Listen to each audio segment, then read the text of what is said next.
നിനക്കെപ്പം നോക്കിയാലും phone bed phone bed phone bed തന്നെയാണോടാ? അച്ഛൻ എപ്പോഴും ടി വി തീറ്റ ആണല്ല.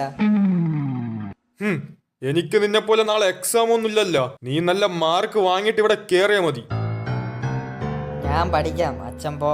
ഞാൻ കുറച്ച് കഴിഞ്ഞ് വരുമ്പോൾ നീ ഒരു ചാപ്റ്റർ ഫുള്ള് പഠിച്ചിരിക്കണം.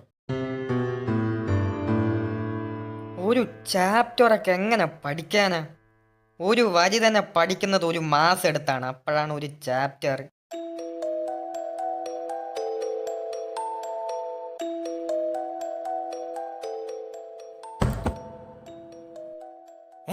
അതെന്തോന്നൊരു സൗണ്ട് കേട്ടെ? എടാ, അപ്പുറത്ത് തേങ്ങ എങ്ങനെ വീണിട്ടുണ്ടെന്ന് തോന്നുന്നു. നീ ഒന്ന് പോയി എടുത്തിട്ട് വന്നേ, അല്ലെങ്കിൽ വേറെ ആരെയും കൊണ്ടുപോ. ആ, എടുത്തിട്ട് വരാം. ഇനി ഇതിനും കൂടി അടിയുണ്ടാക്കാൻ എനിക്ക് വയ്യ. ഇതെന്ത് സാധനം? സംഭവം കൊള്ളാല്ല. ഇതെന്ത്? എറ്റിസ് ഓപ്പോ. ഓപ്പോ കമ്പനിയുടെ പുതിയ ഫോണാണെന്ന് തോന്നുന്നു. ഈ സ്വിച്ച് എന്തിനായിരിക്കും?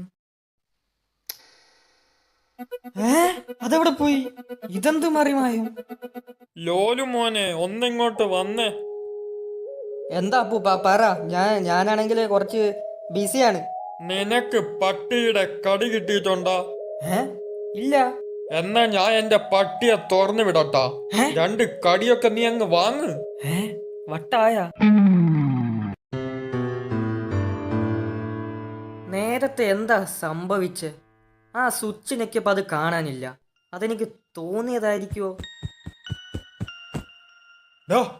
ഏത് നേരവും പഠിത്തം തന്നെ. നിന്റെ ഫോൺ എവിടെ? എടുത്ത് ഗെയിം കളിക്ക്. ആ അച്ഛാ, ഗെയിം കളിക്കാം. ഗെയിം കളിക്കാനാ? എന്താടാ ആദ്യമായിട്ട് കേൾക്കണ പോലെ? എന്താ അവിടെ ഒരു ബഹളം? ലോലു, നീ കുറച്ചു നേരം പഠിച്ചാ മതി. ബാക്കിയുള്ള സമയം നീ ഫോൺ എടുത്ത് കളിക്ക്. അമ്മ പറഞ്ഞ കേട്ടല്ലോ. ഇത് എനിക്ക് വട്ടായതാണോ ഇവർക്ക് വട്ടായതാണോ? Something fishy. ഇവിടെ നിന്ന് നൈസിൽ എസ്കേപ്പ് ആവുന്നതാ നല്ലത്.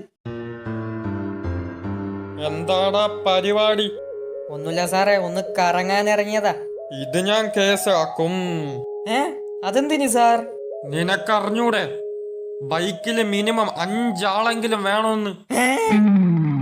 പിന്നെ ഒരു കാര്യം, നീ നിരോധിച്ച സാധനം എന്തിനാണ് ഇട്ട? അതേത് സാധനം? ഹെൽമെറ്റ്. ദൈവം, ഇവിടെ എന്തൊക്കെയാ നടക്കുന്നതെന്ന് എനിക്കൊരു പിടിയുമില്ല. ആ ഒരു എറ്റിസ് ഓപ്പോ എന്ന് പറയുന്ന സ്വിച്ച് ഞെക്കിയതുകൊണ്ടാണ് ഇങ്ങനെ കായത്. ഇതൊക്കെ എവിടെ നിന്ന് വന്ന സാധനമാണോ എന്തോ?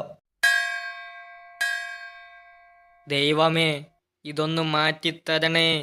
എടാ മോനെ, എന്താ അടുത്തത്? ക്ഷേത്രത്തിൽ കേറുമ്പോൾ ചെരുപ്പിട്ട് കേറണം എന്ന് നിനക്കറിഞ്ഞൂടെ? സബാഷ്.